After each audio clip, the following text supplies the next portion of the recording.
Sir 43 ಜನರ ಮೇಲೆ FIR ಆಗಿದೆ. ಹೋರಾಟ ಮಾಡಿದ್ದು ತಪ್ಪ ಅಂತ ನೋಡಿ. ಈ ಸರ್ಕಾರ ಒಂದು ದಬ್ಬಾಳಿಕೆಯ ಸರ್ಕಾರ. ಮುಖ್ಯಮಂತ್ರಿಗಳು, ಮಂತ್ರಿಗಳ ಭಾಷೆ, ವ್ಯಕ್ತಿಯ ಸ್ವಾತಂತ್ರ್ಯಕ್ಕೆ ಈ ರಾಜ್ಯದಲ್ಲಿ ಬೆಲೆ ಇಲ್ಲದಂಗಾಗಿದೆ.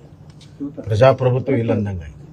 ಅನ್ಯಾಯದ ವಿರುದ್ಧ ಧ್ವನಿ ಎತ್ತಿದ್ರೆ ಅವ್ರ ಮೇಲೆ ಇನ್ನಷ್ಟು ದೊಡ್ಡ ಕೇಸುಗಳನ್ನು ಹಾಕುವಂಥ ಪ್ರಯತ್ನಗಳು ನಡೀತಾ ಇದೆ. ಒಂದು ರೀತಿಯಲ್ಲಿ ಇದನ್ನೆಲ್ಲ ನೋಡಿದಾಗ ಜನರ ಧ್ವನಿಯನ್ನು ಹತ್ತಕ್ಕುವಂಥ ಪದೇ ಪದೇ ಈ ವಿಚಾರಗಳನ್ನು ನೋಡಿದಾಗ ಮತ್ತು ಅವರ ಪಕ್ಷದವ್ರು ಮಾಡಿರುವಂಥ ಹಲವಾರು ಪ್ರಕರಣಗಳನ್ನು ಮುಚ್ಚಾಕುತ್ತಿರುವುದನ್ನು ನೋಡಿದಾಗ, ದಲಿತರ ಮೇಲೆ, ದಲಿತರ ಮಹಿಳೆ ಮೇಲೆ ಅತ್ಯಾಚಾರ ಆಗ್ತಿರುವುದನ್ನು ನೋಡಿ ಸುಮ್ಮನೆ ಕೂತಿರುವಂಥ ಈ ಸರ್ಕಾರ ಒಂದು ರೀತಿಯಲ್ಲಿ ಅಘೋಷಿತವಾಗಿರುವಂಥ ಎಮರ್ಜೆನ್ಸಿ ಇದೆ. ಭಯದ ವಾತಾವರಣ ಇದೆ. ಅಯೋಧ್ಯದಲ್ಲಿ ರಾಮ ಮಂದಿರ ಆಗುವಂಥ ಈ ಸಂದರ್ಭದಲ್ಲಿ ಕರ್ನಾಟಕದಲ್ಲಿ ಭಯ ಹುಟ್ಟಿಸುವಂಥ ಹಲವಾರು ರೀತಿಯ ಪ್ರಯತ್ನಗಳು ನಡೆದಿದೆ. ಅದರಲ್ಲಿ ಇದು ಒಂದು ಕೂಡ. ಆ ಕರಸೇವಕನ ಶ್ರೀಕಾಂತ್ ಯಾವುದೇ ಕೇಸ್ ಇಲ್ಲದಿದ್ದರೂ ಕೂಡ ಈಗ ಅರೆಸ್ಟ್ ಆಗಿರುವಂಥದ್ದು ಕೂಡ ಕೇಸ್ ಇಲ್ಲ. ಆದರೂ ಕೂಡ ಅವರನ್ನು ಒಳಗಡೆ ಹಾಕಿದ್ರು. ಇದು ಎಮರ್ಜೆನ್ಸಿಯಲ್ಲಿ ಮಾತ್ರ ಆಗ್ತಿತ್ತು. ಕೇಸ್ ಇಲ್ಲದೆ ಒಳಗಡೆ ಹಾಕುವಂಥದ್ದು ಎಮರ್ಜೆನ್ಸಿಯಲ್ಲಿ ಮಾತ್ರ ಆಗ್ತಿತ್ತು. ಒಳಗಡೆ ಹಾಕಿದ ಮೇಲೆ ಕೇಸ್ ಆಗ್ತಿತ್ತು. ಅದೇ ಮಾದರಿ ಇವತ್ತು ನಡೆದಿದೆ. ನಾನು ಹೇಳ್ತೀನಿ, ಈ ಕೇಸ್ ಹಾಕಿರುವಂಥ ಪೊಲೀಸ್ ಅಧಿಕಾರಿಗಳು, ಹಿರಿಯ ಪೊಲೀಸ್ ಅಧಿಕಾರಿಗಳು, ಮಂತ್ರಿಗಳು, ಇವರೆಲ್ಲ ಜವಾಬ್ದಾರಿ ಅದಕ್ಕೇನು ಉತ್ತರ ಕೊಡೋಕ್ಕೆ ಇವ್ರಿಗೆ ಸಾಧ್ಯ ಆಗ್ತಾ ಇಲ್ಲ. ಕನಿಷ್ಠ ಪಕ್ಷ ಸೌಜನ್ಯ ಕ್ಷಮನೂ ಕೂಡ ಕೇಳ್ತಾ ಇಲ್ಲ. ದುರಹಂಕಾರಿಯ ಈ ವರ್ತನೆ ಜನ ಬಾಳ್ದು ಸಹಿಸೋದಿಲ್ಲ. ಹೀಗಾಗಿಯೇ ಎಮರ್ಜೆನ್ಸಿಯ ವಿರುದ್ಧ ಸಿಡಿದಿದ್ದು ಜನ ಬದಲಾವಣೆಯನ್ನು ತಂದರು. ಅದೇ ರೀತಿ ಕರ್ನಾಟಕದಲ್ಲೂ ಕೂಡ ಕೇವಲ 6-7 ತಿಂಗಳಲ್ಲಿ ಇವರ ದಾಷ್ಟ್ಯ, ಇವರ ಅಧಿಕಾರದ ಮದ, ಇದು ಎಂದೂ ಕೂಡ ಜನ ಸಹಿಸೋದಿಲ್ಲ. ಕರ್ನಾಟಕ ಜನ ಸ್ವಲ್ಪ ದಿವಸದಲ್ಲಿ ಜನವಿರೋಧಿ ಎಲ್ಲ ಕೆಲಸಗಳಿಗೆ ಮತ್ತು ಅಭಿವೃದ್ಧಿ ಶೂನ್ಯ, ತಮ್ಮ ಅಭಿವೃದ್ಧಿಯ ವೈಫಲ್ಯವನ್ನು, ಹಣಕಾಸಿನ ನಿರ್ವಹಣೆಯ ವೈಫಲ್ಯವನ್ನು ಮುಚ್ಚಿಕೊಳ್ಳಲು ಈ ಥರ ದಿನಕ್ಕೊಂದು ಸೃಷ್ಟಿಯನ್ನು ಮಾಡ್ತಾ ಇದ್ದಾರೆ. ಜನ ಸಹಿಸೋದಿಲ್ಲ. ನಾವು ಇದರ ವಿರುದ್ಧ ತೀವ್ರವಾದಂಥ, ಸುದೀರ್ಘವಾದಂಥ ಹೋರಾಟವನ್ನು ರಚನೆ ಮಾಡ್ತೇವೆ. 8ನೇ ತಾರೀಕು ಚಿಂತನ ಮಂಥನ ಸಭೆ ಇದೆ. ಅದರಲ್ಲಿ ಎಲ್ಲ ವಿಷಯಗಳು ಚರ್ಚೆ ಆಗ್ತದೆ. 9ರಂದು ಬೃಹತ್ ಪ್ರತಿಭಟನೆ ಹಮ್ಮಿಕೊಂಡಿದ್ರು ಸರ್. ಏನಾಯ್ತು ಸರ್ ಪ್ಲಾನ್ ಸರ್ ಬಿಜೆಪಿ? ಅದು 8ನೇ ತಾರೀಕು ತೀರ್ಮಾನ ಆಗ್ತದೆ. ಎಲ್ಲ ಹಿರಿಯರು ಇರ್ತಾರೆ, ನಮ್ಮ ಯುವ ಅಧ್ಯಕ್ಷರು ಇರ್ತಾರೆ, ಎಲ್ಲರೂ ಸೇರಿ ತೀರ್ಮಾನವನ್ನು ಮಾಡ್ತಾರೆ. ಸರ್, ಈಗ ಇಡೀ ದೇಶವೇ ರಾಮಮಯವಾಗಿದೆ. ಸಾಕಷ್ಟು ಕನಸುಗಳು ನೆನಸಾಗಿತ್ತು. ಕಾಂಗ್ರೆಸ್ ನಾಯಕರಿಗೆ ಸಹಿಸಕ್ಕಾಗ್ತಿಲ್ಲ. ದಿನ ಒಂದು ಹೇಳಿಕೆ ಕೊಡ್ತಾರೆ. ನಾನು ಮೊನ್ನೆನೇ ಹೇಳಿದ್ದೀನಿ, ಅವ್ರಿಗೆ ರಾಮ ಮಂದಿರ ಆಗಬಾರ್ದು ಅಂತ 30 ವರ್ಷದ ಸತತವಾದಂಥ ಪ್ರಯತ್ನ. ಇವತ್ತು ರಾಮ ಮಂದಿರ ಆಗ್ತಿರುವಂಥದ್ದು ಭಾರತೀಯರ ಎಲ್ಲ ಕನಸು ನೆನಸಾದರೆ ಕಾಂಗ್ರೆಸ್ಸಿನ ಆಗಬಾರ್ದನ್ನುವಂಥ ಕನಸು ಭಗ್ನ ಆಗ್ತಾ ಇದೆ. ಹೀಗಾಗಿ ಅದನ್ನು ಜೀರ್ಣಿಸ್ಕೊಳ್ಳೋಕ್ಕಾಗ್ತಾ ಇಲ್ಲ ಅವರಿಗೆ. ಅದಕ್ಕೆ ಇಲ್ಲಿ ಅಲ್ಲ, ಅವರ ಆಡಳಿತ ಇರುವ ಎಲ್ಲ ರಾಜ್ಯದಲ್ಲೂ ಈ ಥರ ದುರ್ಘಟನೆಗಳು ನಡೀತಾ ಇದ್ದಾವೆ. ಆದರೆ ಈಗಾಗಲೇ ರಾಮ ಮಂದಿರ ಭವ್ಯವಾಗಿ ಎದ್ದಿದೆ. ಜನರ ಅಭಿಲಾಷ ಇದೆ. ಎಲ್ಲಿ ಭಕ್ತರ ಒಂದು ಅಭಿಲಾಷೆ ಇರ್ತದೆ, ಅಲ್ಲಿ ದೇವರು ಇರ್ತಾನೆ. ಹೀಗಾಗಿ ಶ್ರೀರಾಮ ದೇವರ ಒಂದು ಕೃಪಾನೂ ಕೂಡ ಆ ಮಂದಿರ ನಿರ್ಮಾಣ ಮಾಡಿದ್ರಲ್ಲಿ, ಅದರಲ್ಲಿ ಭಾಗವಹಿಸಿದವ್ರ ಬಗ್ಗೆ ನಿರಂತರವಾಗಿರ್ತದೆ.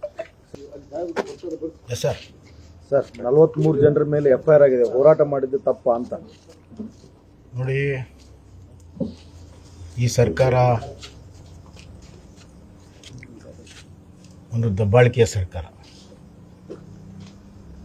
ಮುಖ್ಯಮಂತ್ರಿಗಳು, ಮಂತ್ರಿಗಳ ಭಾಷೆ, ವ್ಯಕ್ತಿಯ ಸ್ವಾತಂತ್ರ್ಯಕ್ಕೆ ಈ ರಾಜ್ಯದಲ್ಲಿ ಬೆಲೆ ಇಲ್ಲದಂಗಾಗಿದೆ. ಪ್ರಜಾಪ್ರಭುತ್ವ ಇಲ್ಲಂದಂಗಾಗಿದೆ. ಅನ್ಯಾಯದ ವಿರುದ್ಧ ಧ್ವನಿ ಎತ್ತಿದ್ರೆ ಅವ್ರ ಮೇಲೆ ಇನ್ನಷ್ಟು ದೊಡ್ಡ ಕೇಸುಗಳನ್ನು ಹಾಕುವಂಥ ಪ್ರಯತ್ನಗಳು ನಡೀತಾ ಇದೆ. ಒಂದು ರೀತಿಯಲ್ಲಿ ಇದನ್ನೆಲ್ಲ ನೋಡಿದಾಗ ಜನರ ಧ್ವನಿಯನ್ನು ಹತ್ತಕ್ಕುವಂಥ ಪದೇ ಪದೇ ಈ ವಿಚಾರಗಳನ್ನು ನೋಡಿದಾಗ ಮತ್ತು ಅವರ ಪಕ್ಷದವ್ರು ಮಾಡಿರುವಂಥ ಹಲವಾರು ಪ್ರಕರಣಗಳನ್ನು ಮುಚ್ಚಾಕುತ್ತಿರುವುದನ್ನು ನೋಡಿದಾಗ, ದಲಿತರ ಮೇಲೆ, ದಲಿತರ ಮಹಿಳೆ ಮೇಲೆ ಅತ್ಯಾಚಾರ ಆಗ್ತಿರುವುದನ್ನು ನೋಡಿ ಸುಮ್ಮನೆ ಕೂತಿರುವಂಥ ಈ ಸರ್ಕಾರ ಒಂದು ರೀತಿಯಲ್ಲಿ ಅಘೋಷಿತವಾಗಿರುವಂಥ ಎಮರ್ಜೆನ್ಸಿ ಇದೆ. ಭಯದ ವಾತಾವರಣ ಇದೆ. ಅಯೋಧ್ಯದಲ್ಲಿ ರಾಮ ಮಂದಿರ ಆಗುವಂಥ ಈ ಸಂದರ್ಭದಲ್ಲಿ ಕರ್ನಾಟಕದಲ್ಲಿ ಭಯ ಹುಟ್ಟಿಸುವಂಥ ಹಲವಾರು ರೀತಿಯ ಪ್ರಯತ್ನಗಳು ನಡೆದಿದೆ. ಅದರಲ್ಲಿ ಇದು ಒಂದು ಕೂಡ. ಆ ಕರಸೇವಕನ ಶ್ರೀಕಾಂತ್ ಯಾವುದೇ ಕೇಸ್ ಇಲ್ಲದಿದ್ದರೂ ಕೂಡ ಈಗ ಅರೆಸ್ಟ್ ಆಗಿರುವಂಥದ್ದು ಕೂಡ ಕೇಸ್ ಇಲ್ಲ, ಆದರೂ ಕೂಡ ಅವರನ್ನು ಒಳಗಡೆ ಹಾಕಿದ್ರು. ಇದು ಎಮರ್ಜೆನ್ಸಿಯಲ್ಲಿ ಮಾತ್ರ ಆಗ್ತಿತ್ತು. ಕೇಸ್ ಇಲ್ಲದೆ ಒಳಗಡೆ ಹಾಕುವಂಥದ್ದು ಎಮರ್ಜೆನ್ಸಿಯಲ್ಲಿ ಮಾತ್ರ ಆಗ್ತಿತ್ತು. ಒಳಗಡೆ ಹಾಕಿದ ಮೇಲೆ ಕೇಸ್ ಆಗ್ತಿತ್ತು. ಅದೇ ಮಾದರಿ ಇವತ್ತು ನಡೆದಿದೆ. ನಾನು ಹೇಳ್ತೀನಿ, ಈ ಕೇಸ್ ಹಾಕಿರುವಂಥ ಪೊಲೀಸ್ ಅಧಿಕಾರಿಗಳು, ಹಿರಿಯ ಪೊಲೀಸ್ ಅಧಿಕಾರಿಗಳು, ಮಂತ್ರಿಗಳು, ಇವರೆಲ್ಲ ಜವಾಬ್ದಾರಿ ಅದಕ್ಕೇನು ಉತ್ತರ ಕೊಡೋಕ್ಕೆ ಇವ್ರಿಗೆ ಸಾಧ್ಯ ಆಗ್ತಾ ಇಲ್ಲ. ಕನಿಷ್ಠ ಪಕ್ಷ ಸೌಜನ್ಯ ಕ್ಷಮನೂ ಕೂಡ ಕೇಳ್ತಾ ಇಲ್ಲ. ದುರಹಂಕಾರಿಯ ಈ ವರ್ತನೆ ಜನ ಬಾಳಿದು ಸಹಿಸೋದಿಲ್ಲ. ಹೀಗಾಗಿಯೇ ಎಮರ್ಜೆನ್ಸಿಯ ವಿರುದ್ಧ ಸಿಡಿದೆದ್ದು ಜನ ಬದಲಾವಣೆಯನ್ನು ತಂದರು. ಅದೇ ರೀತಿ ಕರ್ನಾಟಕದಲ್ಲೂ ಕೂಡ ಕೇವಲ 6-7 ತಿಂಗಳಲ್ಲಿ ಇವರ ದಾಷ್ಟ್ಯ, ಇವರ ಅಧಿಕಾರದ ಮದ, ಇದು ಎಂದೂ ಕೂಡ ಜನ ಸಹಿಸೋದಿಲ್ಲ. ಕರ್ನಾಟಕ ಜನ ಸ್ವಲ್ಪ ದಿವಸದಲ್ಲಿ ಜನವಿರೋಧಿ ಎಲ್ಲ ಕೆಲಸಗಳಿಗೆ ಮತ್ತು ಅಭಿವೃದ್ಧಿ ಶೂನ್ಯ, ತಮ್ಮ ಅಭಿವೃದ್ಧಿಯ ವೈಫಲ್ಯವನ್ನು, ಹಣಕಾಸಿನ ನಿರ್ವಹಣೆಯ ವೈಫಲ್ಯವನ್ನು ಮುಚ್ಚಿಕೊಳ್ಳಲು ಈ ಥರ ದಿನಕ್ಕೊಂದು ಸೃಷ್ಟಿಯನ್ನು ಮಾಡ್ತಾ ಇದ್ದಾರೆ. ಜನ ಸಹಿಸೋದಿಲ್ಲ. ನಾವು ಇದರ ವಿರುದ್ಧ ತೀವ್ರವಾದಂಥ ಸುದೀರ್ಘವಾದಂಥ ಹೋರಾಟವನ್ನು ರಚನೆ ಮಾಡ್ತೇವೆ. 8ನೇ ತಾರೀಕು ಚಿಂತನ ಮಂಥನ ಸಭೆ ಇದೆ. ಅದರಲ್ಲಿ ಎಲ್ಲ ವಿಷಯಗಳು ಚರ್ಚೆ ಆಗ್ತದೆ. 9ರಂದು ಬೃಹತ್ ಪ್ರತಿಭಟನೆ ಹಮ್ಮಿಕೊಂಡಿದ್ರು ಸರ್, ಏನಾಯ್ತು sir plan sir BJP?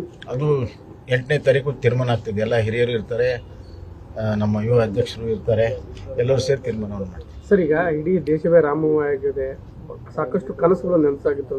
Congress ನಾಯಕರಿಗೆ ಸಹಿಸಕ್ಕಾಗ್ತಿಲ್ಲ, ದಿನ ಒಂದು ಹೇಳಿಕೆ ಕೊಡ್ತಾರೆ. ನಾನು ಮೊನ್ನೆನೇ ಹೇಳಿದ್ದೀನಿ, ಅವ್ರಿಗೆ ರಾಮ ಮಂದಿರ ಆಗಬಾರ್ದು ಅಂತ 30 ವರ್ಷದ ಸತತವಾದಂಥ ಪ್ರಯತ್ನ. ಇವತ್ತು ರಾಮ ಮಂದಿರ ಆಗ್ತಿರುವಂಥದ್ದು ಭಾರತೀಯರ ಎಲ್ಲ ಕನಸು ನೆನಸಾದರೆ ಕಾಂಗ್ರೆಸ್ಸಿನ ಆಗಬಾರ್ದನ್ನುವಂಥ ಕನಸು ಭಗ್ನ ಆಗ್ತಾ ಇದೆ. ಹೀಗಾಗಿ ಅದನ್ನು ಜೀರ್ಣಿಸ್ಕೊಳ್ಳೋಕ್ಕಾಗ್ತಾ ಇಲ್ಲ ಅವರಿಗೆ. ಅದಕ್ಕೆ ಇಲ್ಲಿ ಅಲ್ಲ, ಅವರ ಆಡಳಿತ ಇರುವ ಎಲ್ಲ ರಾಜ್ಯದಲ್ಲೂ ಈ ಥರ ದುರ್ಘಟನೆಗಳು ನಡೀತಾ ಇದ್ದಾವೆ. ಆದರೆ ಈಗಾಗಲೇ ರಾಮ ಮಂದಿರ ಭವ್ಯವಾಗಿ ಎದ್ದಿದೆ, ಜನರ ಅಭಿಲಾಷ ಇದೆ. ಎಲ್ಲಿ ಭಕ್ತರ ಒಂದು ಅಭಿಲಾಷೆ ಇರ್ತದೆ, ಅಲ್ಲಿ ದೇವರು ಇರ್ತಾನೆ. ಹೀಗಾಗಿ ಶ್ರೀರಾಮ ದೇವರ ಒಂದು ಕೃಪಾನೂ ಕೂಡ ಆ ಮಂದಿರ ನಿರ್ಮಾಣ ಮಾಡಿದ್ರಲ್ಲಿ, ಅದರಲ್ಲಿ ಭಾಗವಹಿಸಿದವ್ರ ಬಗ್ಗೆ ನಿರಂತರವಾಗಿರ್ತದೆ. ಕನ್ನಡಿಗರ ಮೆಚ್ಚಿನ ನಿಮ್ಮ ನ್ಯೂಸ್ 18 ಕನ್ನಡ ಈಗ ವಾಟ್ಸ್ಆಪ್ನಲ್ಲಿಯೂ ಲಭ್ಯ. ಕರ್ನಾಟಕ ಮತ್ತು ದೇಶ ವಿದೇಶದ 360 ಡಿಗ್ರಿ ಸುದ್ದಿ ವಿವರವನ್ನ ನೀವು ನಿಮ್ಮ ಕೈ ಬೆರಳುಗಳಲ್ಲಿಯೇ ಪಡೆಯೋದಿಕ್ಕೆ ಈ QR ಕೋಡ್ ಅನ್ನ ಸ್ಕ್ಯಾನ್ ಮಾಡಿ. ನಮ್ಮ ಚಾನೆಲ್ ಅನ್ನ ಫಾಲೋ ಮಾಡಿ, ನೋಟಿಫಿಕೇಶನ್ ಆನ್ ಮಾಡಿ.